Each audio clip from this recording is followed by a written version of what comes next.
और जैसा कि आप भी जानते हैं, आज भारत और पाकिस्तान के विदेश सचिवों की बातचीत हुई है पाकिस्तान के बीच। इस बातचीत के बाद और बात करते हैं रक्षा विशेषज्ञ उदय भास्कर जी से, किस तरह से इस मुलाकात को वो देखते हैं। उदय भास्कर जी, आपका स्वागत है। सबसे पहले जानना चाहेंगे भास्कर साहब, आप कैसे देखते हैं इस आज की मुलाकात को?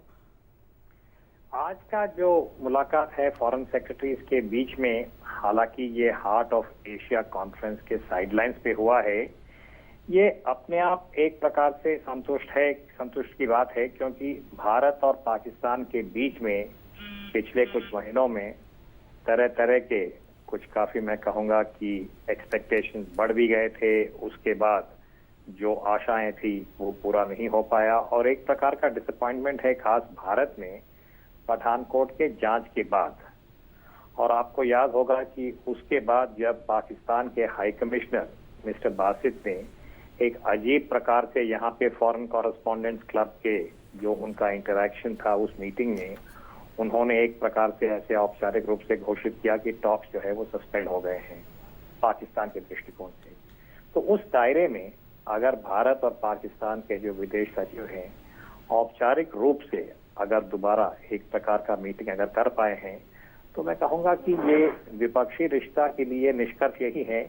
कि भारत और पाकिस्तान के बीच में किसी प्रकार का ब्रेकडाउन या रुकावट नहीं हुआ है और वो अपने आप काफी मैं कहूंगा कि एक प्रकार का मॉडस्ट सेटिस्फैक्शन की बात है कि ऑफिशियल लेवल पे इन दोनों देशों के बीच में कांटेक्ट है अपने आप। भास्कर जी, कॉम्प्रिहेंसिव बायलैटरल डायलॉग को क्या हम माने कि आने वाले समय में पटरी पे होगा, लेकिन भारत के लिए किस तरह की स्थिति आप ये देखते हैं जब लगातार अभी भी पाकिस्तान आज की बातचीत के बाद भी जो ट्वीट्स आ रहे हैं उसमें साफ दिख रहा है कि कश्मीर उनके लिए कोर मुद्दा है अभी भी, और शांति के लिए कश्मीर मुद्दे के हल पे वो जोर दे रहे हैं, और भारत हमेशा से ये कहता रहा है कि वो कोर मुद्दा नहीं है। देखिए, भारत और पाकिस्तान के बीच में ये एक बहुत ही मैं कहूंगा कि पुराना पाकिस्तान का ओरिएंटेशन या पोजीशन रहा है, खास अंतर्राष्ट्रीय मंच पे या जब भी उनको बाहर का फोकस या अटेंशन मिलता है कि वो कश्मीर का मुद्दा उठाते हैं। और जब कश्मीर का मुद्दा उठता है, भारत का रिस्पांस वही है कि 1972 का जो शिमला समझौता के बाद भारत और पाकिस्तान को हर एक मुद्दे के ऊपर बातचीत करना होगा, जिसमें एक कॉम्प्रिहेंसिव डायलॉग में कश्मीर एक मुद्दा होगा। पर हमारे देश में शायद हमको अपने आप को याद दिलाना होगा कि जब कश्मीर मुद्दे की बात होती है और Pakistan United nation security council resolution की बात करते हैं, उसमें 4 मुख्य बिंदु है। और सबसे पहला ये कि पाकिस्तान को पूरे कॉम्पोजिट स्टेट जो है जम्मू कश्मीर, जो पुराना जिसमें पाकिस्तान ऑक्यूपाइड कश्मीर भी शामिल है, उधर से उनको हटना होगा। उसी के बाद किसी प्रकार का बातचीत होगा। तो जब सीरियसली बात होती है तो पाकिस्तान के लोग यही कहते हैं कि ये तो हो ही नहीं सकता है। तो अर्थात ये कि United nation security council resolution का जिक्र करना उनके लिए एक प्रकार का डिबेटिंग पॉइंट या प्रोपेगेंडा पॉइंट है। मोटी बात है भारत के तरफ से टेररिज्म, जो कि ये दिलचस्पी की बात है कि जब हम हार्ट ऑफ एशिया कॉन्फ्रेंस की बात कर रहे हैं, जिसके लिए ये सारे देश इस वक्त दिल्ली में हैं, उनके विदेश सचिव, तो वहां पे भी मुद्दा यही है कि दहशतगर्दी, अफगानिस्तान और गुटों को पाकिस्तान किस प्रकार से समर्थन दे रहा है। तो मैं यही कहूंगा कि जिस प्रकार से पाकिस्तान में टॉक्स खत्म होने से भी पहले आज भी आप देखिए फॉरेन सेक्रेटरीज के बीच में उन्होंने तुरंत एक स्टेटमेंट इशू कर दिया है। तो ये एक प्रकार का मैं कहूंगा कि पाकिस्तान का, आप इसको मीडिया स्ट्रैटेजी कह सकते हैं या संवाद की स्ट्रैटेजी कह सकते हैं, कि वो अपनी बात को और उसमें कश्मीर को दोबारा फोकस में लाना चाहते हैं।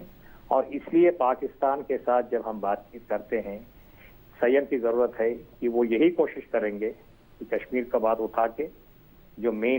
भारत की तरफ से कोर इश्यू है दहशतगर्दी और समर्थन, उसको डिफ्लेक्ट करने के लिए। तो इसे हमें अपने देश के संवाद में भी हमें समझना चाहिए। भास्कर जी, भारत बहुत साफ कहता रहा है कि टॉक्स और टेरर एक साथ नहीं हो सकते हैं, और जिस तरह से भी जेआईटी का दौरा हुआ था, क्या अब लगता है कि आज की इस मुलाकात के बाद एनआईए का जो दौरे की जो लगातार बात हो रही है पाकिस्तान की, वो अब कहीं संभव दिखाई देगी? और जैश ए मोहम्मद के लीडर मसूद अजहर को जो यूएन सैंक्शंस कमेटी में डालने की जो एक बात की है भारत ने, इन दोनों पे कहीं प्रगति दिखाई देगी, आपको लगता है क्या? देखिए, जब हम बार बार टॉक्स एंड टेरर नहीं हो सकता इसका हम जिक्र करते हैं, मेरा उसका जो समझ है या उसकी व्याख्या इस प्रकार का है कि भारत ने बार बार यही कहा है, और ये अटल जी के समय से लेकर आज तक है, कि जनवरी 2004 में जब पाकिस्तान ने हस्ताक्षर किया था कि वो दहशतगर्दी और दहशतगर्दी गुटों को समर्थन नहीं देंगे। भारत ने यही कहा, खास मुंबई के हादसे के बाद और हाल में पठानकोट के बाद, कि अगर हम पाकिस्तान के साथ बातचीत करेंगे तो वो केवल एक मुद्दे के ऊपर होगा, और वो है दहशतगर्दी के ऊपर, जिसमें भारत ने रेखांकित किया है मुंबई का भी हादसा और क्या कहते हैं अपना पठानकोट और उसका जो इन्वेस्टिगेशन हुआ था। आज भी आप देखिए जिस प्रकार से पाकिस्तान मीडिया को ब्रीफ कर रहा है, और भारत के तरफ से हम बार बार उनको इसी बात को याद दिला रहे हैं